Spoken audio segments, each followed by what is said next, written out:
हम एक गरीब परिवार में पैदा होते हैं या अमीर, ये तो हमारे हाथ में नहीं है, लेकिन हमारा परिवार गरीब होता है या अमीर, ये जरूर हमारे हाथ में है। आज मैं आपके साथ शेयर करने वाली हूँ 15 स्टेप्स जिसको फॉलो करके आप एक्चुअली में गरीबी से बाहर निकल सकते हैं for sure. So it is important कि आप इस वीडियो को एंड तक देखें और हर एक स्टेप को फॉलो करें, क्योंकि यहाँ पे आप देखेंगे फाइनेंशियल प्रिंसिपल्स को और बन जाएंगे फाइनेंशियली लिटरेट। मेरा नाम है अंकिता और मैं आपके साथ हफ्ते में 3 दिन यानी मंडे, वेडनेसडे और फ्राइडे शेयर करती हूँ बिजनेस और वर्क और वेल्थ रिलेटेड वीडियोस, जिससे कि आप अपनी लाइफ में इम्प्रूव कर सकते हैं।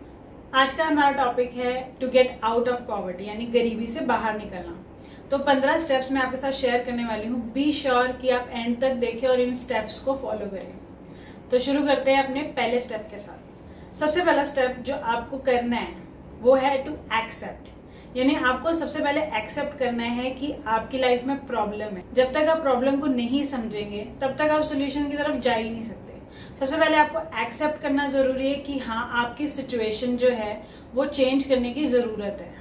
आपको सिर्फ अपनी सिचुएशन नहीं चेंज करनी है, आपको अपना माइंडसेट चेंज करना है, आपको अपनी सोच चेंज करनी है, आपको अपनी आदतें चेंज करनी है, आपको नई चीजें सीखनी होंगी, आपको अपने आप को बिल्कुल बदलना होगा। और इस चीज के लिए तैयार होने के लिए आपको सबसे पहले एक्सेप्ट करना होगा कि हाँ, बदलाव की जरूरत है। और जब आप एक्सेप्ट कर लें, आप तैयार है अगले स्टेप के लिए। तो चलते हैं सेकेंड स्टेप की तरफ। दूसरा स्टेप है टू एनालाइज। अब देखिए, आपने एक्सेप्ट कर लिया कि आपकी लाइफ में प्रॉब्लम है, आपने एक्सेप्ट कर लिया कि आप फाइनेंशियल ट्रबल में हैं, आप फाइनेंशियली चेंज होना चाहते हैं। तो अब आपको देखने की जरूरत है कि क्या क्या आपकी एक्चुअल रिक्वायरमेंट्स हैं, यानी कि आपको थोड़ी सी कैलकुलेशन करनी होगी। हर महीने आप पैसे कहाँ स्पेंड करते हैं, आपको अपने स्टेटमेंट्स चेक करने होंगे, या फिर अपने क्रेडिट कार्ड हिस्ट्री या जो भी आपके पास चीज़ें हैं उसके थ्रू आपको ये चेक करना है कि आपके हर मंथ स्पेंडिंग हैबिट्स क्या है, पैसे कहाँ जाते हैं, क्या आप कोई लोन पे कर रहे हैं, क्या आपके कोई ऐसे खर्चे जो फिजूल है। आपको ये सब कुछ एनालाइज करना है। कितना खर्चा खाने पे जाता है, कितना खर्चा रहने पे जाता है, कितना खर्चा बिल्स पे जाता है, क्या क्या बिल्स आप पे करते हैं, क्या आपके पास नेटफ्लिक्स की, यूट्यूब की सब्सक्रिप्शंस है जिसके लिए आप काफ़ी पेमेंट्स दे रहे हैं, या फिर कोई क्रेडिट कार्ड है जिसके लिए आप एक्स्ट्रा पे कर रहे हैं, कोई और सब्सक्रिप्शन जहां पे आपको ये फाइंड आउट करना है कि आपकी फाइनेंशियल रिपोर्ट अभी कैसी है। जब आप एनालाइज कर लेंगे तब आप रेडी है अगले स्टेप के लिए, जो कि है स्टेप 3। स्टेप 3 है बजट करना, यानी अब आपको आइडेंटिफाई करना है कि आप कम से कम आप कितने अमाउंट में हर महीने गुजारा कर सकते हैं। इसमें आप इंक्लूड कर सकते हैं अपने बेसिक खर्चे। नेटफ्लिक्स, यूट्यूब और इस तरह की किसी सर्विस की सब्सक्रिप्शन इसमें इंक्लूड नहीं कर सकते। आपको यहाँ पे हर एक फिजूल खर्चा रिमूव करना होगा, क्योंकि हम एक वेल्थ बिल्डिंग जर्नी पे जा रहे हैं। तो वेल्थ बिल्डिंग यानी ऊपर जाने का रास्ता हमेशा नीचे से ही शुरू होता है। सो इट इज इम्पॉर्टेंट कि आप एनालाइज करें कि आपको कम से कम कितने अमाउंट की जरूरत है। और जब आप ये कैलकुलेट कर लेंगे, आप रेडी है नेक्स्ट स्टेप के लिए। नेक्स्ट स्टेप है सैक्रिफाइस फॉर 6 मंथ्स। देखिए, अब हम जा रहे हैं बिल्कुल सर्वाइवल मोड के ऊपर, क्योंकि आपने कम से कम खर्चे आइडेंटिफाई कर लिए। अब 6 महीने के लिए आप इन कम से कम खर्चों के अलावा बाकी किसी भी खर्चे को एक्चुअली में बंद करने वाले हैं।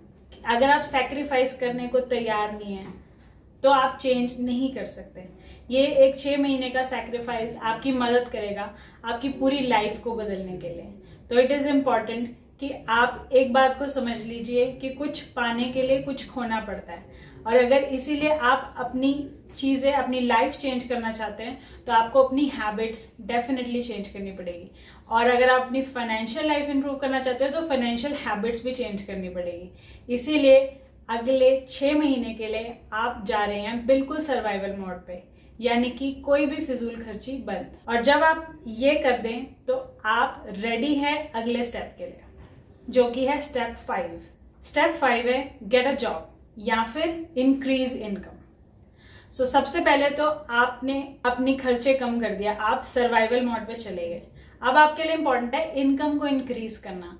तो अगर आपके पास कोई जॉब नहीं है तो सबसे पहला स्टेप आपको करना है, जो इम्पोर्टेंट है, वो है कि आपको जॉब ढूंढनी है। तो आप जॉब ढूंढने के लिए क्या कर सकते हैं?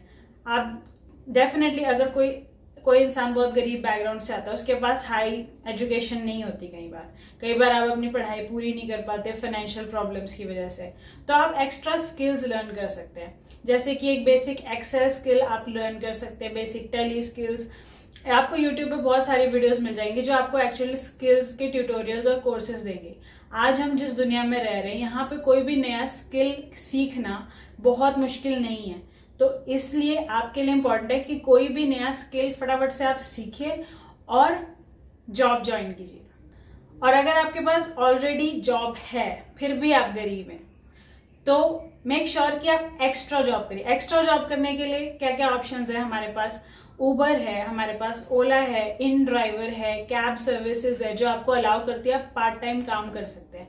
यानी अगर आप 6 बजे अपने ऑफिस से फ्री होते हैं, उसके बाद आप एक्स्ट्रा इनकम के लिए ये कुछ एक्स्ट्रा पार्ट टाइम जॉब्स कर सकते हैं। स्विगी जोमैटो भी आपको इस तरह की अपॉर्चुनिटीज देती हैं। इसी तरह से काफ़ी रियल एस्टेट प्रोजेक्ट्स जो हैं वो पार्ट टाइम एम्प्लॉयज़ को हायर करते हैं। तो इसीलिए अपनी वॉल्यूम को भी इंक्रीज करिए। अब आपने जॉब करना शुरू कर दिया है, लेकिन अगर फिर भी आपके फाइनेंसेस कवर नहीं हो रहे हैं ठीक तरीके से, तो वॉल्यूम को इंक्रीज करिए, यानी कि एक्स्ट्रा काम को ढूंढिए। क्योंकि ये 6 महीने का जो सैक्रिफाइस आप कर रहे हैं, यू वांट कि इसका बेस्ट से बेस्ट रिजल्ट आपको मिले और ये जर्नी में आप सक्सीड हो। और जब आप ऐसा कर लेंगे तब आप रेडी हैं नेक्स्ट स्टेप के लिए। स्टेप 6 यानी अपने सारे कर्जे उतार दीजिए। अगर आपने किसी से लोन लिया है, किसी बैंक से लोन लिया है, घर के ऊपर लोन है, गाड़ी के ऊपर लोन है, तो ये टाइम है आपका लोन उतारने का। क्योंकि अभी आपने कमाना शुरू कर दिया, आपने खर्चे कम कर दिया, आपके पास सेविंग्स होगी इस टाइम पे। और उस सेविंग से सबसे पहला काम जो आपको करना है वो है अपने कर्जे को उतारना। अगर आपने किसी दोस्त से या किसी फैमिली मेंबर से उधार लिया है तो ये टाइम है उसको पे ऑफ करने का। या फिर अगर लोन से, स्पेशली आप देखिए कि हाई इंटरेस्ट लोन कौन से आपके चल रहे हैं। जैसे कि गाड़ी का लोन हाई इंटरेस्ट लोन होता है, और कई बार घर का लोन भी एक्चुअली में हाई इंटरेस्ट लोन होता है। तो उस टाइम पे ट्राई कीजिए लोन को उतारने के लिए, या फिर थोड़ी सी एडवांस पेमेंट्स करिए ताकि आपका लोन जो बर्डन है वो कम हो जाए। जब आप ऐसा कर लेंगे तब आप रेडी हैं नेक्स्ट स्टेप के लिए। स्टेप 7 जो कि है 1 महीने की सैलरी सेव करना। इस पॉइंट तक आप अर्न कर रहे हैं, आप एक्स्ट्रा काम कर रहे हैं, आपने खर्चे बंद कर दिए हैं, आपके डेट यानी कि आपके जो लोन्स हैं, आपका कर्जा है वो भी कम हो रहा है। इस पॉइंट पे आपको ज़रूरी है थोड़ी सी सेविंग होना, और आपने एटलीस्ट कम से कम 1 महीने की जो आपकी सर्वाइवल मोड जो आपने पीछे कैलकुलेट करी है कि मुझे कम से कम सर्वाइव करने के लिए कितने पैसे चाहिए, वो 1 महीने की सैलरी कम से कम आपके अकाउंट में एज सेविंग इस स्टेप पे होनी चाहिए। इससे क्या होगा कि आप इस स्टेप से पीछे नहीं जाएंगे। यानी कि मान लीजिए आपको कोई प्रॉब्लम आ जाती है, यानी कोई एक्सीडेंट हो गया, कोई इमरजेंसी हो गया, बीमार हो गए, तो इस केस में आपको फिर से लोन लेना पड़ेगा, फिर से कर्जा लेना पड़ेगा, तो आप एक स्टेप पीछे आ जाएंगे। तो इसीलिए इम्पोर्टेंट है इस स्टेप पे कि आपके पास कम से कम 1 महीने की सैलरी सेव्ड हो, जिससे कि आप पीछे नहीं आए, क्योंकि हम आगे जा रहे हैं और हम गरीबी से बाहर निकल रहे हैं। सो जब आप ऐसा कर लेंगे, यानी अपने 1 मंथ की सैलरी एटलीस्ट सेव कर लेंगे, तब आप रेडी हैं अगले स्टेप के लिए। स्टेप 8 है शर्म को त्याग दीजिए। यानी आपने लोगों के सामने ईगो या अपनी रेपुटेशन, अपनी इमेज, इस बारे में सोचना बंद कर दीजिए, और जिस चीज़ की आपको ज़रूरत है वो चीज़ें आप ट्राई कीजिए, सेकेंड हैंड खरीद लीजिए। चाहे फ़ोन है, चाहे गाड़ी है, या जो भी आपको चाहिए सेकेंड हैंड खरीद लीजिए। इस टाइम पे ये इम्पॉर्टेंट है कि आप अपने पैसों का सही इस्तेमाल करें, क्योंकि अब अपनी लाइफ में ग्रो करने लगे हैं तो आपके पास एक्स्ट्रा पैसे होंगे खर्च करने के लिए। लेकिन जब भी आपको कुछ लेना है तो बी श्योर कि सेकेंड हैंड लीजिए। लोग अगर आपको बोलते हैं कि अच्छा ये तो कूल नहीं है, ये तो मज़ेदार नहीं है, ये तो फन नहीं है, क्यों सेकेंड हैंड खरीदना है, तो उनको बताइए कि कूल होना क्या है, गरीबी से बाहर निकलना बहुत ही कूल है। और जब आप ऐसा कर लेंगे तब आप रेडी हैं नेक्स्ट स्टेप के लिए। स्टेप 9 जो कि है इंक्रीज इनकम। इस टाइम आप ऑलरेडी मल्टीपल काम कर रहे हैं। आप पहले जॉब आपने ली, उसके बाद आपने वॉल्यूम भी इंक्रीज किया पार्ट टाइम जॉब के साथ। अब कैसे आप अपनी इनकम को बढ़ाएंगे? इनकम को बढ़ाने के लिए अब आपको अपने स्किल्स पे काम करना होगा। अब आपको टाइम निकाल के आपने ये सोचना है कि आप क्या नई चीज लर्न कर सकते हैं। नए स्किल्स को जब आप लर्न करेंगे, आप अपनी करंट जॉब में जाके उन्हें बता सकते हैं कि मैंने नए स्किल्स लर्न करे हैं जो आपके बिजनेस में इस तरह से बेनिफिट करते हैं, और आप उनसे बात कर सकते हैं जिससे कि आपकी सैलरी इंक्रीज हो जाए। नए स्किल्स को लर्न करके हमेशा आप डेवलप ही करेंगे। देयर इज नेवर कि आपने कुछ नया सीखा और उसके बाद आपकी लाइफ खराब होगी। That never happens. और जब आप नए स्किल्स को सीख लेंगे, अपनी इनकम इंक्रीज करने पे काम करेंगे, तब आप रेडी हैं अगले स्टेप के लिए, विच इज स्टेप 10। स्टेप 10 है टेक गुड डेट। इस पॉइंट पे अब आप कर्जा लेंगे दोबारा। देखिए, पहले हमने कर्जा पे ऑफ करा जो कि था बुरा डेट, यानी आपको बहुत ही हाई इंटरेस्ट लोन्स थे। अब इस पॉइंट पे आप एक्चुअली में लोन्स ले सकते हैं, जैसे कि आप एक होम लोन ले सकते हैं या फिर आप कोई भी ऐसी चीज के लिए लोन ले सकते हैं जो आपके लिए फ्यूचर में एसेट हो, यानी लाइबिलिटी के लिए नहीं पर एसेट के लिए जरूर आप लोन ले सकते हैं। और इस स्टेप पे लोन लेने का बेनिफिट ये है कि इस टाइम आप पैसे संभालना सीख चुके हैं, और जब आप पैसे संभालना सीख चुके हैं उस टाइम आप एक्चुअली में काबिल हैं कि आप और पैसे लें, और बैंक्स भी आपको देने में ज्यादा कॉन्फिडेंट फील करेंगे क्योंकि इस टाइम तक आपके पास सेविंग्स हैं, आपके पास रेगुलर इनकम है और आपकी इनकम इंक्रीज हो रही है आपके स्किल्स के साथ। जब आप इस स्टेप पर आए तो आप फ्रीली लोन ले सकते हैं, लेकिन बी श्योर कि लो इंटरेस्ट लोन्स हो, क्योंकि इसी स्टेप पे आपको लो इंटरेस्ट लोन्स मिलेंगे। इससे पहले अगर आप बिना सेविंग, बिना रेगुलर इनकम, बिना स्किल्स, बिना अच्छी इनकम के लोन लेने जाएंगे तो बहुत ही हाई इंटरेस्ट लोन्स मिलेंगे। और अब आप रेडी हैं स्टेप 11 के लिए। स्टेप 11 है refinance long term goals. Step 11 है रीफाइनेंस एंड रीनेगोशिएट। देखिए, इस पॉइंट पे आपके जो पुराने लोन्स हैं आप उनसे वापस जाके बात कर सकते हैं। आप उन्हें बोल सकते हैं कि आप मेरा जो लोन है रीफाइनेंस कर दो, यानी या तो आप मुझे इसकी इंटरेस्ट रेट कम कर दो या फिर मैं किसी और बैंक से लोन ले लूंगा। और कोई और बैंक जो है वो आपको इस पॉइंट पे कम इंटरेस्ट पे लोन देने को तैयार हो जाएगा, क्योंकि आपने बहुत अच्छा क्रेडिट रिपोर्ट बिल्ड कर दिया है। तो इस पॉइंट पे आपके लिए इंपॉर्टेंट है कि आप रीफाइनेंस करें, क्योंकि इससे भी आप काफी इनकम ड्रेन जो है उसको सेव कर लेंगे। और जब आप ऐसा कर लें तो आप रेडी हैं अगले स्टेप के लिए, which is step 12। 12th step है कि अपनी 4 महीने की सैलरी को आप सेव कर लीजिए। अभी तक आपने 1 महीने की सैलरी सेव की थी, लेकिन अब आपको 4 महीने की सैलरी सेविंग्स में होनी चाहिए, क्योंकि ये अमाउंट आपकी हेल्प करेगा अब किसी भी तरह से फाइनेंशियली प्रॉब्लम में आने से बचने का। क्योंकि इस पॉइंट पे आप जो हैं वो एक बेटर सिचुएशन पर है, आप ज्यादा सेव कर सकते हैं और आप लाइफ में आने वाली अपॉर्चुनिटीज का भी फायदा उठा सकते हैं। तो अगर आपके पास 4 मंथ की सेविंग्स हैं तो आप रेडी हैं नेक्स्ट स्टेप के लिए, विच इज स्टेप 13। स्टेप 13 है स्टार्ट इन्वेस्टिंग। इन्वेस्ट करने के बहुत सारे तरीके हैं। आपको जरूरी नहीं है कि स्टॉक मार्केट या क्रिप्टो मार्केट में ही इन्वेस्ट करना है, आप अपने ऊपर भी इन्वेस्ट कर सकते हैं। यानी कि आप कुछ कोर्सेज खरीद सकते हैं, कुछ बुक्स खरीद सकते हैं, जिससे कि आप अपनी नॉलेज को बढ़ाएंगे। क्योंकि जैसे आपकी नॉलेज इंक्रीज होगी उससे आपकी फर्दर इनकम इंक्रीज होगी और आप इस पॉवर्टी के ट्रैप से हमेशा के लिए बाहर निकल जाएंगे। तो इस स्टेप पे आपको इन्वेस्ट करना सीखना होगा। सबसे पहले आप कैसे इन्वेस्ट करना है, कहाँ इन्वेस्ट करना है, यही सीख लीजिए, क्योंकि ये चीज आपको फर्दर इन्वेस्टिंग में हेल्प करेगी। अगर आप इन्वेस्टमेंट सीखना चाहते हैं तो बहुत सारी बुक्स हैं जो कि आप डिस्क्रिप्शन बॉक्स में मैंने लिस्ट करी हुई है, आप वहां से पढ़ सकते हैं और आप वहां जाके इन बुक्स के थ्रू नॉलेज को गेन कर सकते हैं। मेरी जो सबसे फेवरेट बुक है, जो कि आप शुरू करना चाहते हैं अगर इन्वेस्टिंग और इस फाइनेंशियल लिटरेसी के बारे में, सबसे आसान बुक है जो मैं आपको रेकमेंड करूंगी स्टार्ट करने के लिए, वो है रिच डैड पुअर डैड। क्योंकि ये बहुत ही एंगेजिंग बुक भी है, तो आपको पढ़ने में भी मजा आएगा और बहुत ही प्यार प्यार से आप इसमें फाइनेंसेस के लिटरल मीनिंग को समझ पाएंगे। इससे आप फाइनेंस की बेसिक्स को समझ पाएंगे। और जब आप अपने ऊपर इन्वेस्ट करना शुरू कर दें तब आप रेडी है स्टेप 14 के लिए। स्टेप 14 है इंक्रीज इनकम सोर्सेस।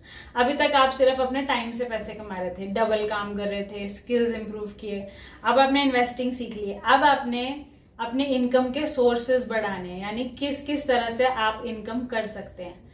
वो आपको कैसे पता चलेगा? जब आप अपने स्किल्स के ऊपर काम करेंगे तब आप उन किसी तरह के प्लेटफॉर्म्स यानी बिजनेस को भी, चाहे तो आप कोई बिजनेस बिल्ड कर सकते हैं जिससे कि आपकी फर्दर इंक्रीज होगी इनकम बिना आपको टाइम स्पेंड करे।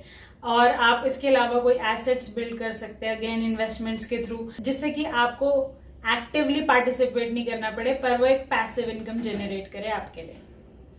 और जब आप ऐसा करते हैं आप रेडी है अगले स्टेप के लिए, विच इज स्टेप 15। स्टेप 15 है अपना नेटवर्क बनाइए। नेटवर्क से क्या होता है, जब आप ग्रो करते हैं तब आपके आसपास के लोग यानी आपके फ्रेंड और फैमिली वो भी इन्फ्लुएंस होते हैं आपकी स्टोरी और आपकी जर्नी से, और वो लोग भी आपके पीछे यानी आपको फुटस्टेप्स को फॉलो करना शुरू करते हैं। जब आप पॉवर्टी के बैरियर को तोड़ते हैं तो सिर्फ आप नहीं, लेकिन आपकी फैमिली, आपके ब्रदर्स, सिस्टर्स, आपके फ्रेंड्स, वो सब इन्फ्लुएंस होते हैं और सब आपकी तरह उन बैरियर्स को तोड़ते हैं। तो इसी तरह से आपने इन लोगों के नेटवर्क में रहना है, चाहे आपने इनकी लाइफ में इम्पैक्ट किया या फिर इन्होंने आपकी लाइफ में इम्पैक्ट किया, लेकिन इस टाइम पे इम्पोर्टेंट है कि आप एक अच्छे नेटवर्क में रहें जिसमें कि सेम माइंडसेट के लोग हों। आप चाहें तो आप इवेंट्स अटेंड कर सकते हैं, बिजनेस मीटिंग्स अटेंड कर सकते हैं जिसमें आपकी सोच वाले लोगों से आप मिल सकते हैं और उनके साथ नेटवर्क कर सकते हैं, बिकॉज ये आपकी मदद करेगा बिना प्रॉब्लम में जाए सॉल्यूशंस को ढूंढने के लिए, बिकॉज आप दूसरे के एक्सपीरियंस से भी सीख सकते हैं बिफोर फेसिंग इट योरसेल्फ। हमें बचपन से ही सिखाया गया कि अगर सड़क पे बहुत बड़ी गाड़ी जा रही है तो इसका मतलब है कि वो कोई गलत काम करके ही कमाई गई होगी, लेकिन ये सारी सोच ही गलत है, क्योंकि ट्रेडिशनली स्पेशली अगर हम एक पुअर बैकग्राउंड से हैं तो हमारे पेरेंट्स फाइनेंशियली उतने एजुकेटेड या लिटरेट नहीं हैं और इसी वजह से वो भी हमें उस तरह की नॉलेज नहीं दे सकते। तो इसीलिए इम्पॉर्टेंट है हमें अपनी नॉलेज पे वर्क करना और फाइनेंशियल बैरियर्स और जो बचपन से सिखाई हुई हमें बातें हैं कि पैसे बुरी चीज़ है, अमीर लोग बुरे होते हैं, या फिर अगर किसी के पास कोई अच्छी चीज़ है वो हमेशा गलत काम से ही आई होगी, इस तरह की सोच जब तक हमारे अंदर है तब तक हम गरीबी को जस्टिफाई करते हैं। यानी हम ये सोचते हैं कि हाँ, गरीब होना अच्छी बात है और हम गरीब हैं और ये बहुत अच्छी बात है। लेकिन जब आप इस सोच को बदलेंगे तभी आप अपनी लाइफ को बदल सकते हैं। आई होप इस वीडियो से आपने कुछ सीखा होगा और आप इस जर्नी पे जरूर जाएंगे जिसमें कि आप पॉवर्टी से बाहर आएंगे। आई होप ये वीडियो आपके साथ साथ और भी बहुत लोगों को हेल्प करे। तो अगर आपको ये वीडियो पसंद आई है तो इसे शेयर जरूर कीजिए अपने फ्रेंड्स के साथ और वीडियो को लाइक करना मत भूलिए। अगर आप ऐसी वीडियोस देखते रहना चाहते हैं तो मेरे चैनल को सब्सक्राइब जरूर कीजिए और बेल आइकन को प्रेस कीजिए। Till then keep going and keep growing. This is Ankita Kaushal signing of.